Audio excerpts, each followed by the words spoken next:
పంట మార్పిడి చేయండి అన్నం. అవసరమైన ఇత్తనాలు మీ దగ్గరికి తీసుకొచ్చి రైతులకు కష్ట సుఖాలు మేం చెప్తుంటే తప్పుడు ప్రచారం, నోరు తెరిస్తే అబద్ధం.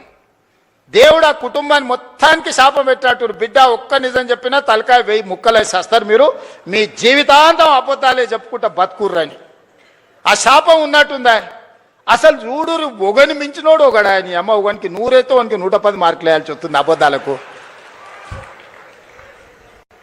అతనికంటే గనుడు ఆచంట మళ్ళా అన్నాడు. అమ్మ ఆయనే అట్లా అనుకుంటే అంతకంటే రాటు తేలిర్రా ఈ అమ్మాయి పిల్లకు కుర్రనాయాలు ఇద్దరు. నోరు తెరితే అబద్ధాలు.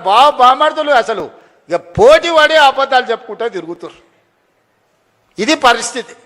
అందుకే ఇవాళ వాళ్ళు ఊరూరు తిరగని, గల్లి గల్లి తిరగని, వాళ్ళు బుద్ధి మారినంత వరకు దేవుడు వాళ్ళని క్షమించడు.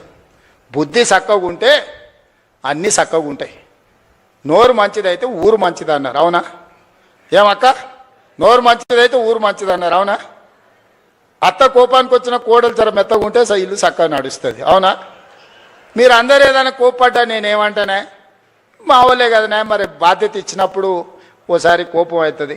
ఇంటి పెద్ద మనిషి దసరా పండుగకు అందరికి బట్టలు తెచ్చినా ఈ కలర్ నాకు నచ్చలేదు అంటారు కోడలు అత్త తెస్తే, అవునా? ఉంటాయి ఇవన్నీ సమస్యలు. గంతెందుకే మా అక్కల్ని అడగదలుచుకున్నా, బతుకమ్మ సీరియల్ యాడ్ ఉండే అక్క, వాళ్ళు ఇచ్చినాడు బతుకమ్మ సీరియల్ అయితే జొన్నసేన కాడ పిట్టలకు భయపడనికే కట్టేది. ఇవాళ మనం ఇచ్చిన ఇందిరమ్మ సీరియల్కు మా అక్క మా పెద్దమ్మ మంచిగా కట్టుకొని వచ్చింది. పండుగ నాడు మా తమ్ముడు ఉన్నట్టున్నాడు అని చెప్పి మా తమ్ముని కలుగుతా అని పండుగ పూట చీర పెడితే సారే అనుకుంటుంది పుట్టింటోళ్ళు పెడితే. ఇవాళ నేను పెట్టిన చీరలు కట్టుకొని మా అక్కలు వచ్చారు సంతోషంగా. పోయినసారి ఇప్పుడు పాలపిట్ట చీర ఇచ్చినాం, వచ్చేసారి సిల్కపచ్చ చీర ఇస్తున్నాం మా అక్కలకు మళ్ళీ తొందరలోనే. ఒక్క దాంట్లోనే వాళ్ళు దొంగతనం చేయకుండా, దోపిడీ చేయకుండా ప్రజలకు వనుకొచ్చేది ఏదైనా చేసిరా? ఏదైనా నాకు కొంత సమయం పడుతుంది. కొత్త సంసారమైనా మా అక్కలు మా తమ్ముళ్ళు ఈయనే ఉన్నారు. ఇంటోళ్ళం కాదని ఇల్లు ఎడిగలు పెడితే కొంత సమయం పడుతుందా అనే, స్టవ్ కొనాలన్నా, గిన్నెలు కొనాలన్నా, ఉప్పు పప్పు ఏది కొనాలన్నా కొంత సమయం పడుతుంది. ఓ పూట అవసరమైతే అన్నున్నా వండుకోనికే కష్టమవుతుంది. లేకపోతే వండితే ఒకసారి కుదరదు, ఉపాసం పండాల్సి వస్తుంది. సంసారం సర్దుకొని పోవాలి. సంసారాన్ని బజార్లో పెట్టుకుంటే మన గౌరవమే తగ్గుద్ది. అందుకే ఇవాళ అన్ని రకాలుగా ఈ 30 నెలలు కష్టపడి కొలిక్కి తెచ్చినాం.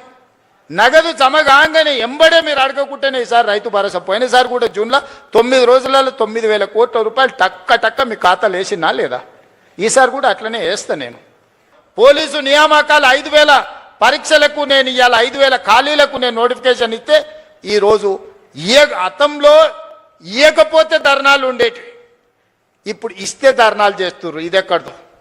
గతంలో మెట్రో కట్టమని మనం అనేది, ఇప్పుడు మెట్రో కట్టొద్దని వాళ్ళు అంటారు. గతంలో మూసిని ప్రక్షాళన చేయమని మనం అనేది, ఇప్పుడు మూసి చేయడానికే వీల్లేదంటారు. గతంలో రీజనల్ రింగ్ రోడ్ కట్టండి అని వేయండి అని మనం అనేది, ఇప్పుడు వద్దంటారు. ఏది చూసినా వద్దో అని ఒర్లువోతుల్లాగా తయారైంది.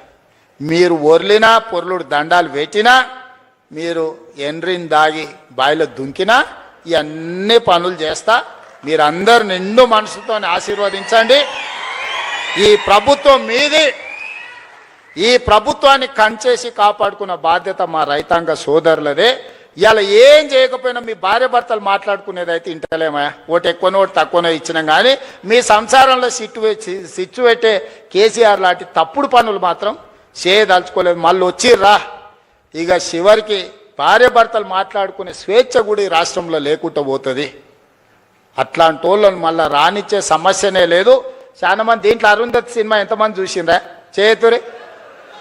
ఆ పశుపతిని బంధించిర్రా?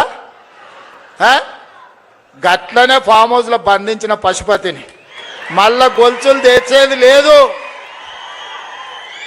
అరుంధతి సినిమాలో రాక్షసుని ఎట్లయితే బంగళాల బూతు బంగళాలు వేసి బంధించినమో, ఈ రాక్షసుని కూడా ఫామ్ హౌస్లో గొలుసులేసి మా రైతులు బంధించారు. బయటకు రానిచ్చేది లేదు. ఇక గదే జైలు, గదే మొత్తం. అంతేనా? సిద్ధమే కదా? మరి గట్టిగా సపట్లు కొట్టురు. ఇక బట్టేనా? నమ్మకం వచ్చిందా నీకు? నమ్మకం వచ్చింది కదా? ఓకే, ధన్యవాదాలు సోదరులారా.